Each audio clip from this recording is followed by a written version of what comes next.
drinking, I can tell you now, does not mean that his body has stopped drinking. So I know that sounds weird. Listen to what I'm about to say.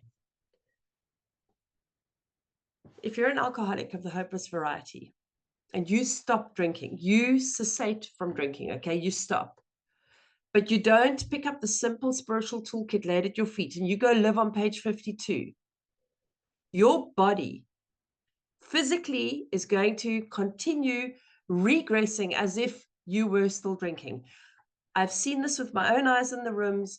Our long timers who are in there without a solution, 25, 30 years sober, their speech regresses, their skin gets yellower. I watch them in the grips of this disease without a drop of alcohol over their lips. And that is why it's so important here. 25 years, starts drinking, 2 months later, he's in hospital. You'd imagine he had another 25 years of drinking before he even had to pick up a headache tablet. No. We're in the grips of a disease that just keeps going, even though we've stopped. He tried, this is such alky behavior. He tried to regulate his drinking for a while. Listen, there's zero fun in controlling drinking, like zero fun, you know? So now he's trying to regulate his drinking. He's getting a huge fight. He thought he was going to have languid afternoons. He's got like decades ahead of him. He's retired. He's got lots of cash. He's got lots of good whiskey. He's going to do great. He's not even remembering drinking that whiskey. Okay. So now he's trying to control it. But in that time, he's making several more trips to the hospital. Then gathering all his forces, if he could only manage well, he could rest satisfaction. He attempted to stop altogether and found he could not. Hello.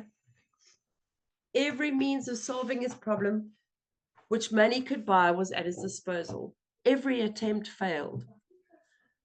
Though a robust man at retirement, he went to pieces quickly and was dead within 4 years.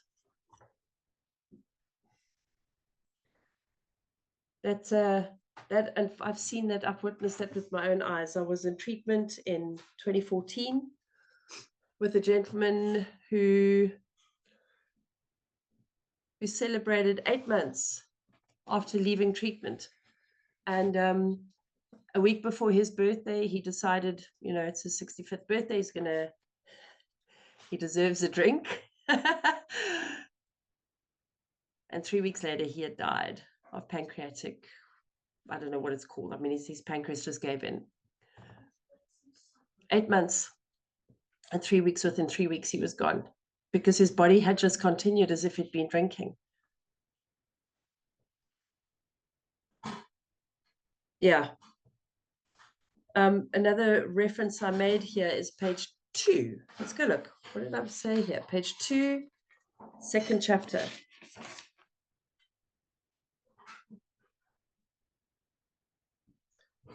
No, I don't know why I made a note there.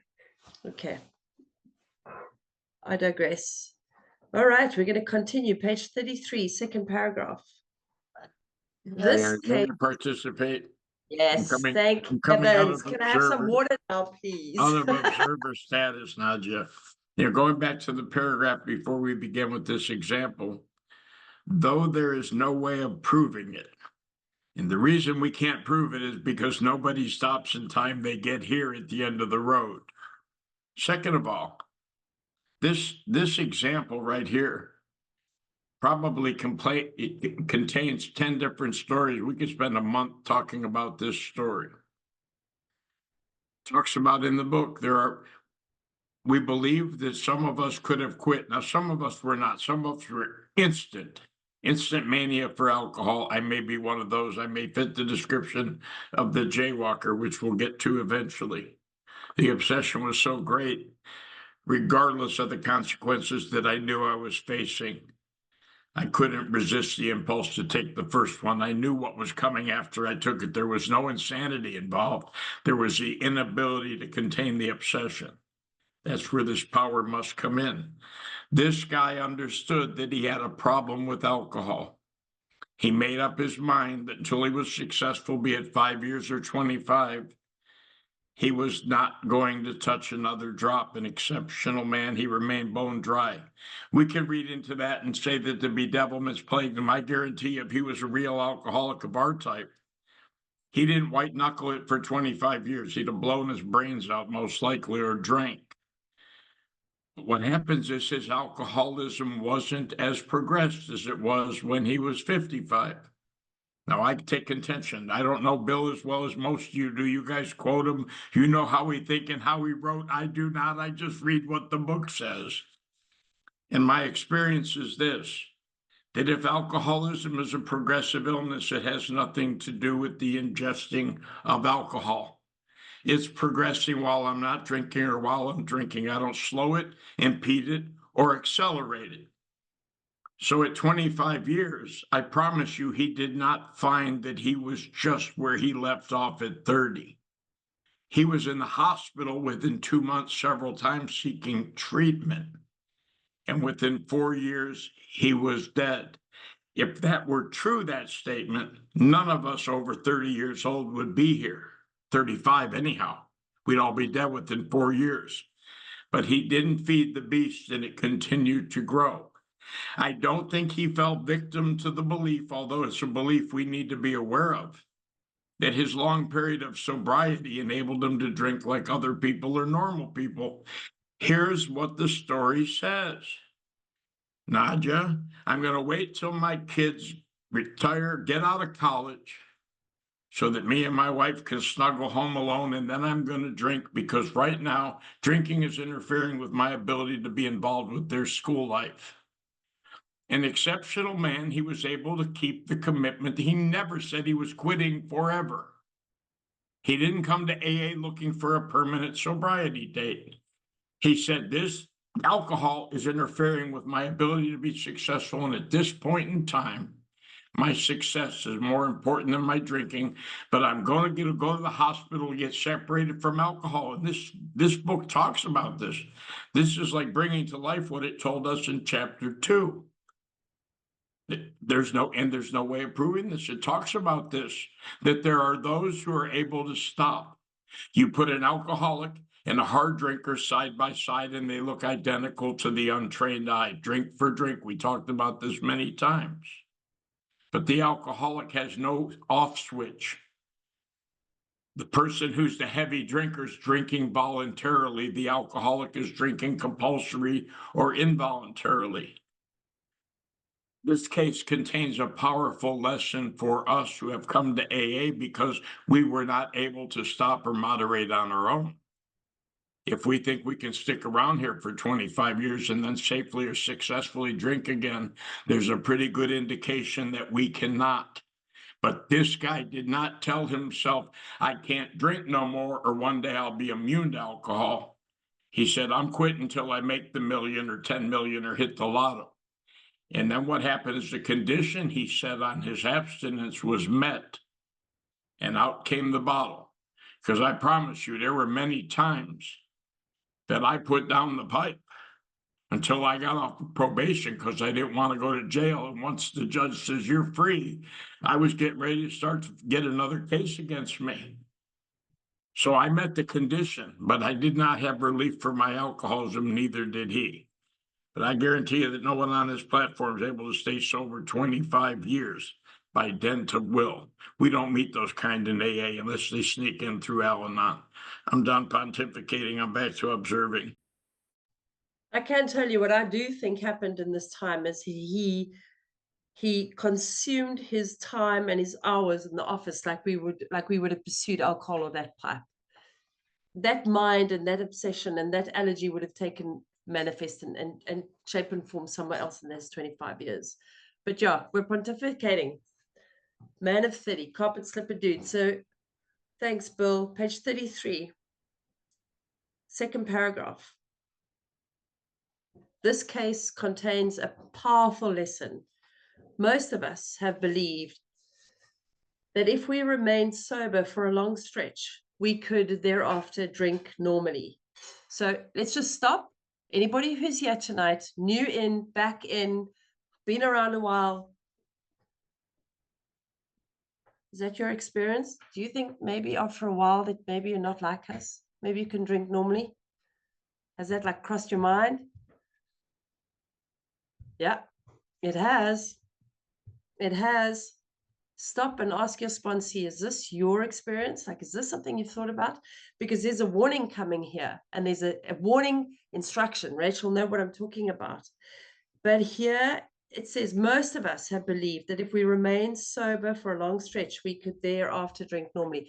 What is page, if you all remember on page 30, where Bill and I hung around in just before, sorry, that's in, there is a solution. Page 30, it says, the delusion that we are like other people, or presently maybe, has to be smashed. And I'm really hoping sincerely that in this chapter, with these 4 stories that we're going to dive into, that it'll help you smash that idea. We are not like normal people. And it says here, we have seen the truth demonstrated again and again. Once an alcoholic, always an alcoholic. Commencing to drink after a period of sobriety, we are in a short time as bad as ever. If we are planning to stop drinking, there must. There's that word we hate, right? Must. Guess what? It's in here 64 times. Sorry, honey. If you're doing this deal, there's a lot of musts here. Okay? There must be no reservation of any kind, nor any lurking notion that someday we will be immune to alcohol.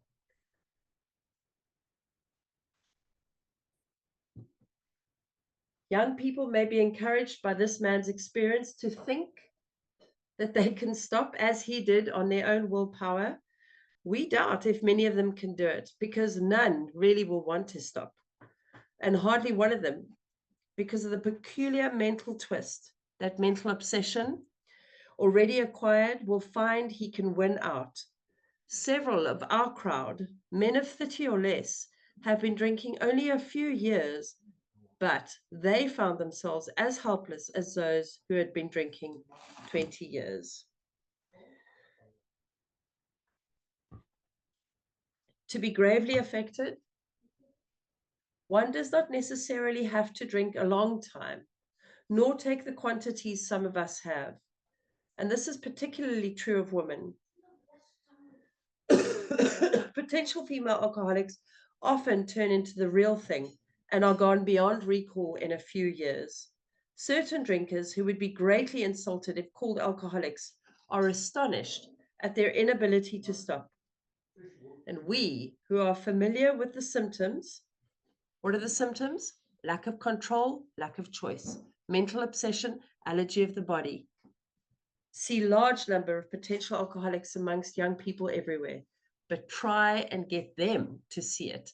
And now there's a teeny tiny little asterisk. So we're being asked to go to the bottom of the page, and let's go see what it says there. There's a little annotation there. It says, true, when this book was first published, but a 2011 US Canada membership survey showed that about 1/13 of AAs were 30 and under.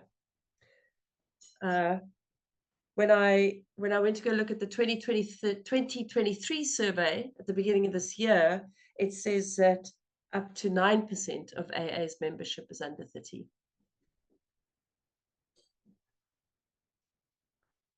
What's interesting about the paragraph you just read? Let's take this principle and apply it to our recovery lives. To be gravely affected, one does not necessarily have to not drink for a long period of time.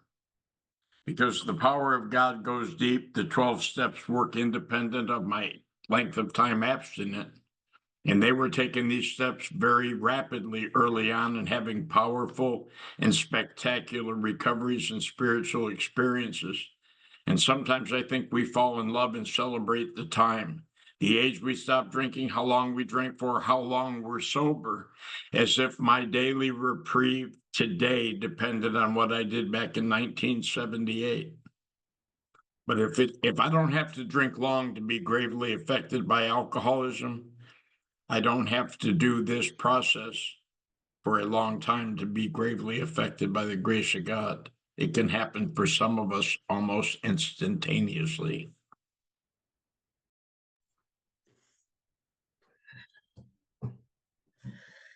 Yeah, I mean, you'll hear in the fellowship, right? Well, it took you 40 years to get this six. It's going to take you 40 years to get. Holy shit! I don't want to wait till I'm 107 to get well. I want to be better now. I'm like that Oh, J.G. Wentworth commercial. I want my money and I want it. no.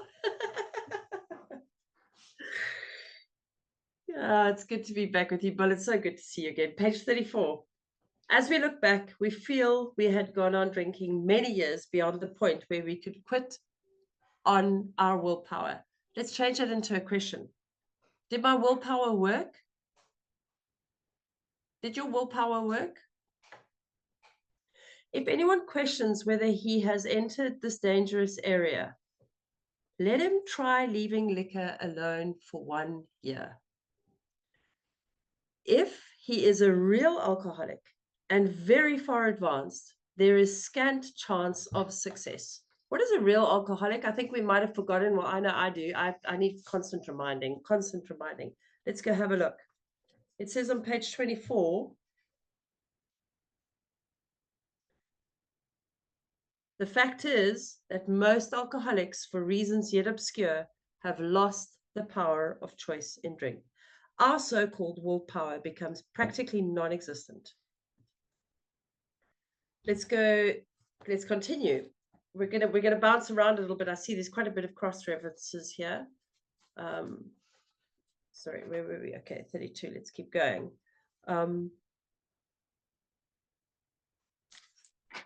Page 34.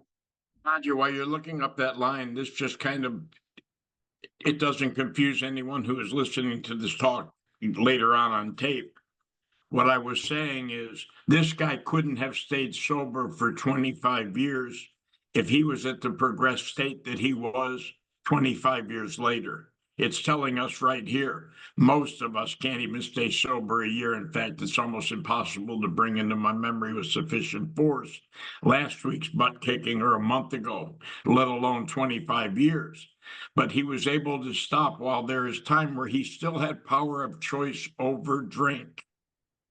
25 years later, he had no choice and no control and was so far progressed and had underestimated the disease so much that he didn't stand a chance and he didn't know it. In fact, and I've not taken a survey, but rumor has it that after an alcoholic has 10 years sober in AA, 95% who pick up a drink after that never make it back. There's a small percentage that's do right there. Alcoholism is so progressed that where it just picks up and takes them off to a place they never knew existed. If I could go back to where I was at my last drink, I might do that. But if you're telling me now all the time has lapsed and I've progressed, I'm in a worse condition than I was when I was at my worst, I can't afford to take that chance. There's more to lose. You ask the people when they get 30 or 40 years sober. Well, I go to one meeting a week and I let the newcomers go to detox and sponsor guys. I've done my share. Are you kidding me? Could you imagine how much you have to lose at 30 years sober as opposed to those of us who come in here with 10 days sober and get on fire? Oh my God, that's the insanity of the disease. I'm 30 years sicker than I was, even though I've been removed from the bottle for that long. And I'm willing to not do what I had to do when I was minimally desperate. Holy moly, the insanity of this disease will knock me out of the box with 40 years sober just as easily as it will at a month.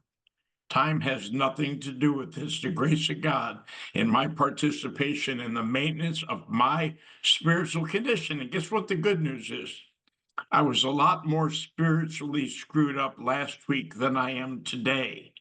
But as long as I'm a little better next week than I am today, I got a fighting chance to maintain that condition. We're not well when we get here. I'm in awe of the fact that sick as we are, that we even get sober to begin with. Think about that. Look at all of us in our right minds today. Could you imagine if we all weren't for a moment? We'd all be like Rob in Toronto. It's the power of God, my brother. Each and every single box here. The fact that we are sober today is by nothing that we've done. Nothing we've done. But Rob's posted it there, page 85. What we do, though, what we do have is a daily reprieve to exercise that spiritual muscle of ours. That we do have a choice and a say in. Page 34. In the early days of our drinking, we occasionally remained sober for a year or more, becoming serious drinkers again later. Though you may be able to stop for a considerable period, you may yet be a potential alcoholic. So this is what Bill has been telling us about. This is what he's been going. We think few to whom this book will appeal can stay dry like anything like a year. There you are, Bill. Some will be drunk the day after making their resolutions, most of them within a week. You know, when I read that line, there's memories that I have of my drinking days that haunt me, that haunted me, because fears have fallen from me now. But early days in recovery, I had this repeat video in my mind of drinking, using all weekend, ending up dry heaving the whole of Sunday, eventually being carted off by someone because they just couldn't bear the noise anymore of me in their bathroom, hauling me off to the hospital, being hooked up to a drip for about 3 or 4 hours with a very stern looking nurse just glaring down at me because she knows what's going on. She can smell me. She can see me. If it quacks like a duck, if it talks like it walks like it's a duck. She knows what's lying in front of her. And I'm lying there going, oh, I'm done. And oh, this is like the end of it. And I would walk out there. Eventually, I would feel strong again. And I'd eventually walk out of there Sunday evening. Sunday night, I'd fall asleep. And Monday morning, I'd already checked my bank account. And I'd already be in contact with someone to try and find an excuse to have something to do by Tuesday night or Wednesday night. And I repeated that. I repeated that cycle for a year, that I had to bounce between hospitals because I started realizing that stern looking nurse had actually a lot to say to me. If I actually spend some time listening to her, she was warning me and I didn't like the warning. So then I would make sure that my friends would take me to a different hospital. And this played over and over in my mind until my sponsor took me through these lines. And it dawned on me that while I was lying hooked up to those IVs, glucose or whatever it was they were pumping through my veins so I could just stop the heaving. And I was begging and saying, I'm done. If you hooked me up to a lie detector test, I was done. But the very next day, after making that firm resolution, it was all gone. I had no mental defense, no form of playing that video forward. Yeah, I've not heard it discussed, and I'm sure it has on Rachel's Big Book Study because they identify the word and the in that room. They don't make any risk for error. Love you, Rach. The word appeal. I assume what they're talking to is this would interest me, this book. Few to whom this book will appeal.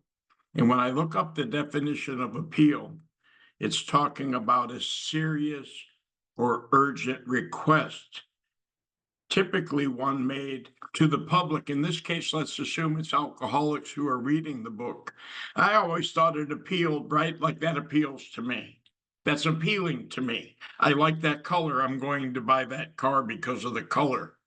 But they're talking about trying to reach out to us. They're making an appeal to alcoholics, serious drinkers, or potential alcoholics to consider this book. Whereas I thought they're talking to someone and say, well, this is an interesting book. This really appeals to me. They're talking about people that they're making a plea to do something about their potentially fatal problem. If you identify these symptoms, let us appeal to you. And they beg us, right? With all the earnestness at our command, we beg of you. I mean, these people come forth and say, listen, guys, You might have a bigger problem on your hands than you think. That's our experience. So it's just interesting. I decided to look up the word and educate myself, because one of the things, if I want to be a better human being, is I'm supposed to learn something new every day. I also learned today that I like to talk a lot, so I'm going to silence myself.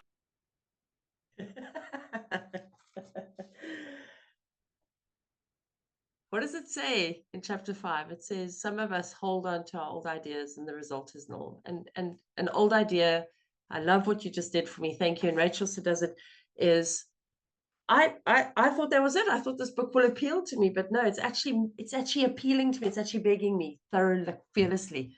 Come on, we've got a solution.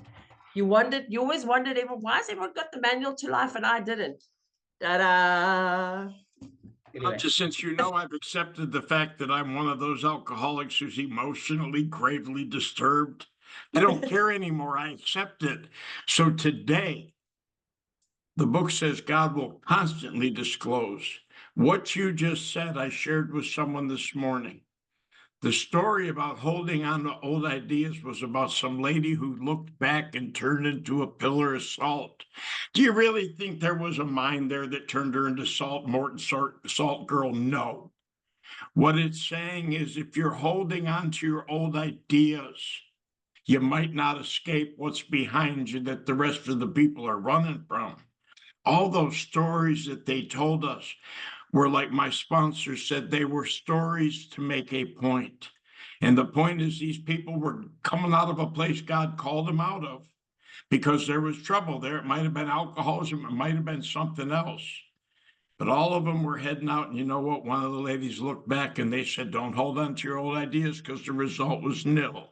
And she never made it with the rest of the people going where they were going, because she hung on to an old idea that there's something back there in the bottle or the lifestyle that's more appealing than the appeal, the urgent request from these people to come forward, because what's behind me is no good for me.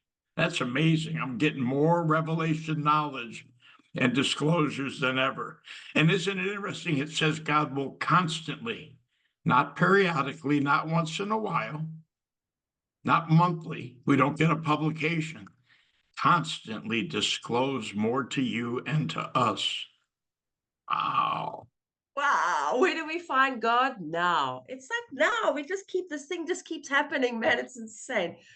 I love it.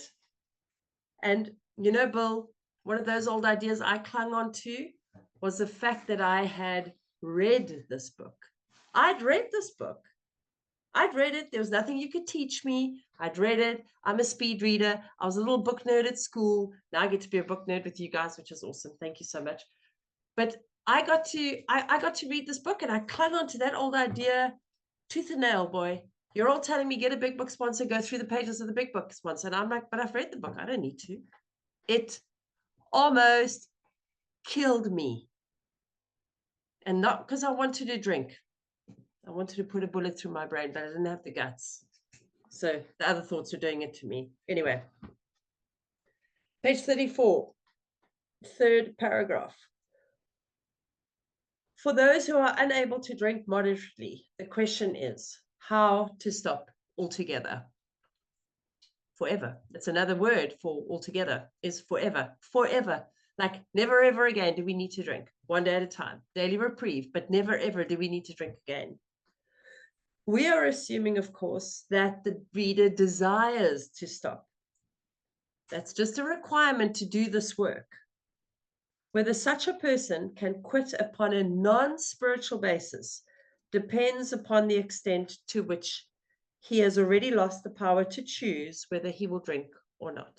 That's our carpet slipper guy. I think that's kind of where he was at. Many of us felt that we have plenty of character. I went to an all-girls school, Catholic upbringing, stern Afrikaans culture, like women are strong, I've got plenty of character, I've got plenty of willpower, I'll get through this. I've got this. There was a tremendous urge to cease forever. Dying in emergency rooms, Sunday after Sunday after Sunday. Yet, we found it impossible. Stop, ask yourself these questions. Ask your sponsee these questions. Is this their experience? Remember, just reading this, that alcoholic ego will keep on separating newcomer, sponsee, old timer who needs to learn something new, whatever the case might be, someone dying on page 52, whatever. Turn these questions, these statements into questions, so that this book becomes about them. Because that you, we, they thing, it separates us. So stop, ask some questions. Say, is this your experience? This is the baffling feature of alcoholism as we know it. This utter inability to leave it alone, no matter how great the necessity or the wish. Cunning, baffling, powerful, yes. And Bill should have put there patient. Patient. This thing prowls outside like a hungry lion, waiting to devour us. How then shall we help our readers determine to their own satisfaction whether they are one of us? This is a self-diagnosis program. I went through tons of self-help books, but the one book that actually helped me was the one where I got to diagnose myself. I got to tell myself what was wrong with me, not you. I listened to you and I went, yes, me too, yes, me too, yes, me too. Yes, I concede I am one of you. I need what you've got. But like Dr. Bob, he was hanging out with the OG and they had the solution, but he didn't know what the problem was. I needed to know what the problem was. I needed to know I had a mind that would compel me to drink, and I had a body that did not know what 1 or 1,000 was. How then shall we help? Okay, sorry. How should we help them determine whether they are one of us? Okay, so the experiment of quitting for a period of time will be helpful. So we've up at the top of page 34, we said to them, all right, why don't you try stop drinking for a year? Because that is going to cancel out whether you have the obsession of the mind. Because you're going to stop drinking, and then we're going to see if you've got an alky mind like me that will compel you to get to that drink. Okay, so we're going to do that test. Here's the second one. But we think we can render an even greater service to alcoholic sufferers and perhaps to the medical fraternity. So we shall describe some of the mental states that precede a relapse into drinking. For obviously, this is the crux of the problem. Whoa. Hold on. Go ahead. I thought drinking was my problem. Bill? I thought drinking was my problem.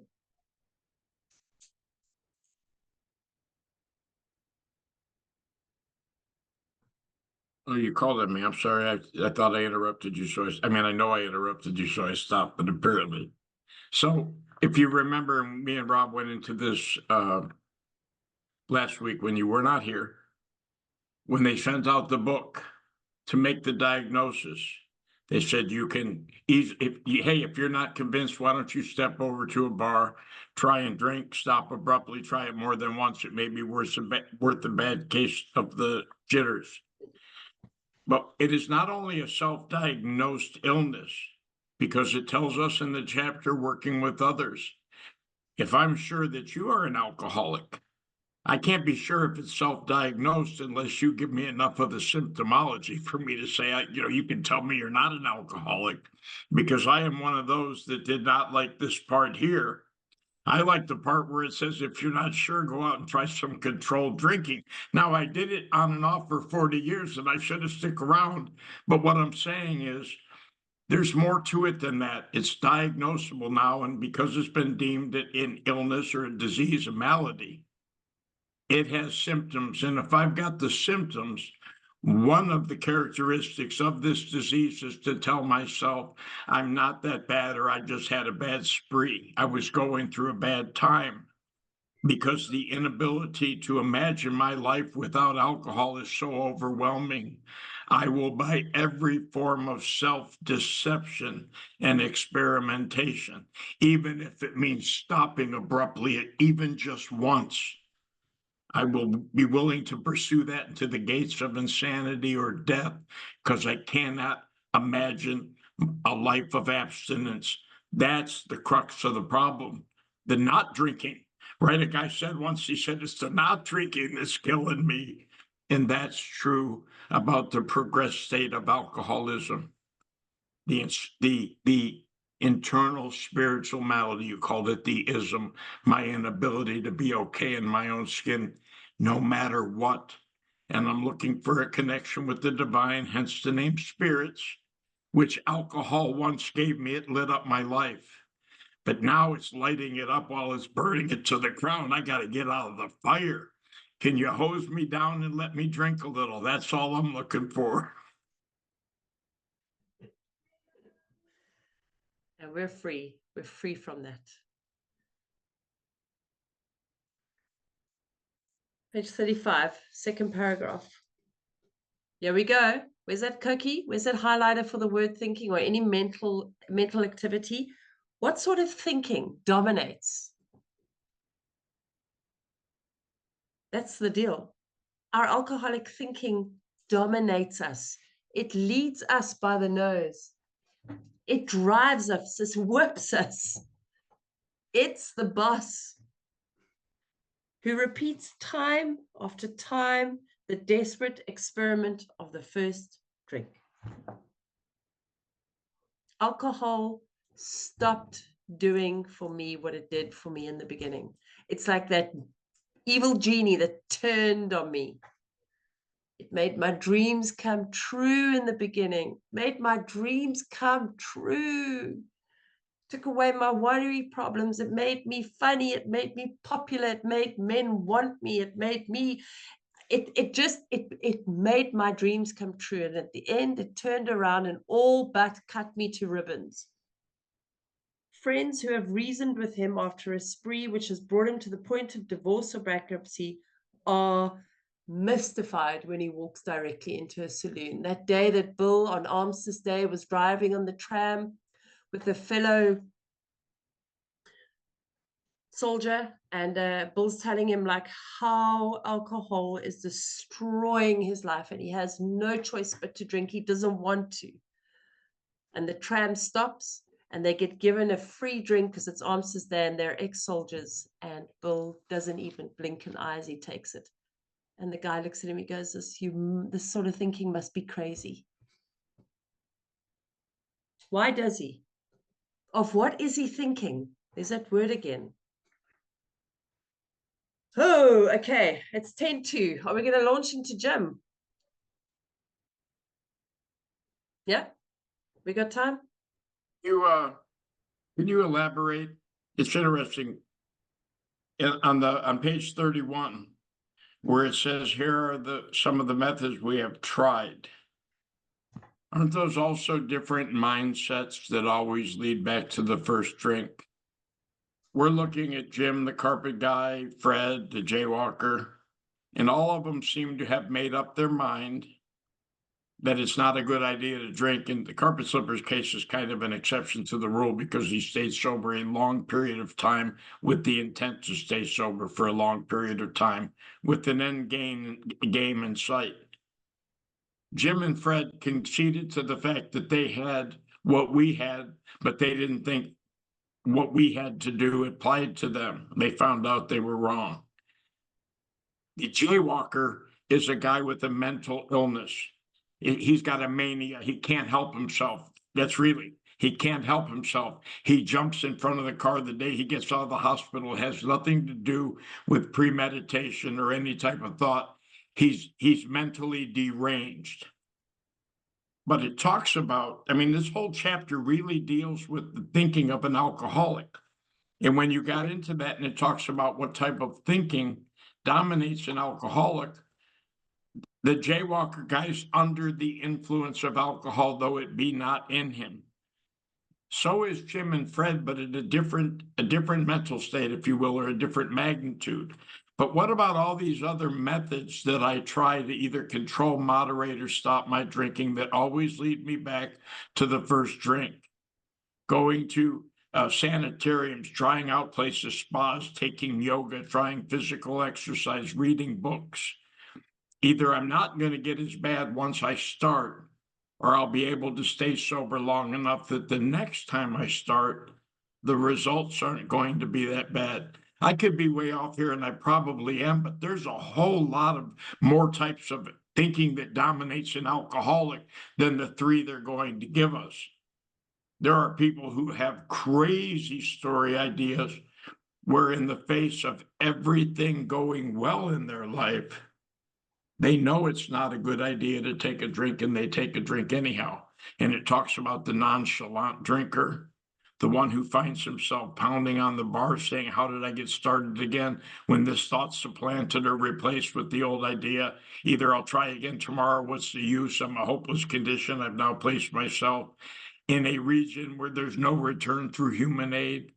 There are so many, I guarantee you, there are so many types of thinking that dominates alcoholics as there are alcoholics, Yeah. because we might not all be the same. Well, our behavior patterns differ. And you know what? Something's also now, and it's so funny that you picked up on that because when I read that now, something just came to me. It says, what sort of thinking, lots of different kinds of thinking, dominates the alcoholic who repeats time after time the desperate experiment of the first drink? What did that first drink do for me? It opened the heavens. You all have heard me share this, okay? I heard the angels sing. That's what happened. I heard the angels sing. I heard the heavens open. Let's go look at what the doctor's opinion says about men and women who drink. Page XXVIII, Roman numerals, page 28, right at the bottom. It says, men and women. Yes, we're talking about all men and women, but now we're talking about us. We drink essentially because of the effect produced by alcohol. Alcohol could make me dance. It made me a lover. It made me a comedian. It gave me the guts. It took the edge off. It made my skin fit. The effect that alcohol, and I wanted the effect that alcohol brought me. And at the end, it didn't do it no more. It didn't. It's like that first line of cocaine. Rocketed, man. And for the next 30 years, that is what I was chasing. And I would pay anything because that was the one. It's the one, guys. This is the one. We've got the one this weekend. It ain't the one. Never was. That experiment, that first drink, that first line, that first pipe, whatever it might be. That's what I was chasing. And then, yeah, a myriad of other thought patterns. As I said, Naja, I did not know Bill Wilson as well as most of you people did, but I did know the good doctor. And I think he's describing men and women universally. In other words, most people don't drink whiskey to satisfy their thirst. Most people don't drink alcohol for the taste. Men and women drink essentially because they like the effect produced by alcohol, period. What happens is he leaves out the part where we cross into this alcoholism, or where us special people that have an abnormal reaction to the chemical alcohol, we get a kick that most other people don't get. He leaves that line out, but it's not like we segued into something that we weren't. We didn't go from being men and women to becoming alcoholic in that paragraph. So what he's saying is that's what alcohol does. It produces an effect.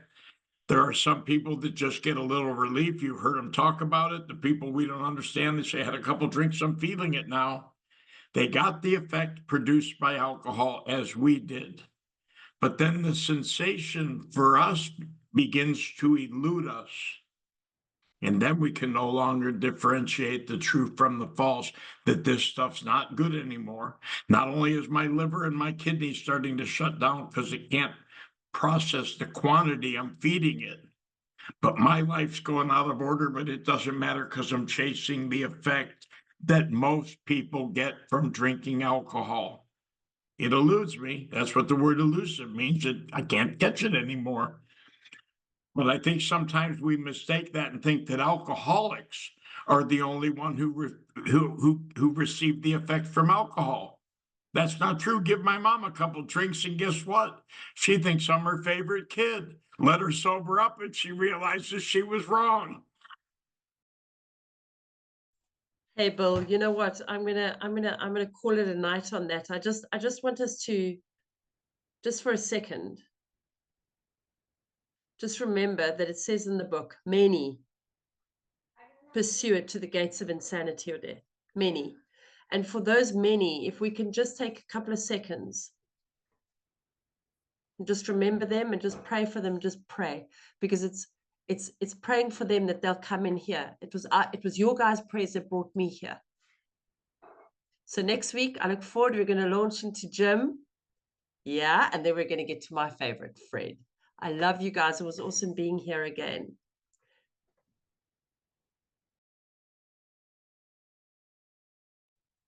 Thanks. Thank you, Nadia. Let them know they get to do questions and Thank you, answers Nadia. and comments, right? Yeah, sorry. Yeah, thanks, Bill. I'm rusty. Thanks, my brother. Yeah, now it's your turn. We've done all the talking. Now you get to comment and you get to share your lineouts and your questions with us, please. The floor is yours. Nadia, don't forget to shut down the recording, please.